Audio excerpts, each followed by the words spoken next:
Welcome to రక్కసిమస్తే. ఒక పచ్చని గ్రామం పక్కన ఉన్న పొలంలో ఒక అమ్మ మేక తన చిన్న పిల్ల మేకతో కలిసి ఉండేది. అమ్మ మేక ప్రతిరోజు ఆహారం కోసం వెళ్ళేది. పిల్ల మేక మాత్రం ఆడుకుంటూ పొలంలో సరదాగా తిరుగుతూ ఉండేది. ఒకరోజు అమ్మ మేక ఆహారం తీసుకురావడానికి వెళ్ళాలి అనుకుంది. నువ్వు ఇక్కడే ఉండు బంగారం, నేను తొందరగా వస్తాను అని చెప్పి వెళ్ళిపోయింది. పిల్ల మేక ఆనందంగా ఆడుకుంటూ ఉండగా హఠాత్తుగా పొదల వెనుక నుంచి ఒక పెద్ద పులి బయటకు వచ్చింది.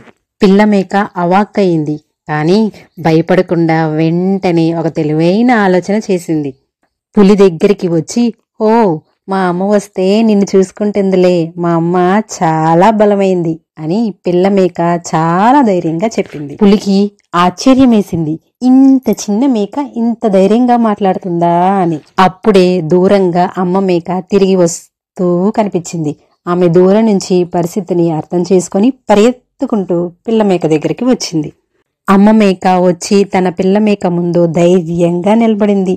పులి అంతే అక్కడి నుంచి వెళ్ళిపోయింది. పిల్ల మేక అమ్మ దగ్గరికి వచ్చి, అమ్మా నువ్వు వచ్చావు కదా, నాకిప్పుడేం భయం లేదమ్మా అని చెప్పింది. అమ్మ మేక అప్పుడు తెలివిగా ఆలోచిస్తే ఎంత పెద్ద ప్రమాదాన్నైనా తప్పించుకోవచ్చు, ఎప్పుడూ ఇలాగే ఉండు అని చెప్పింది.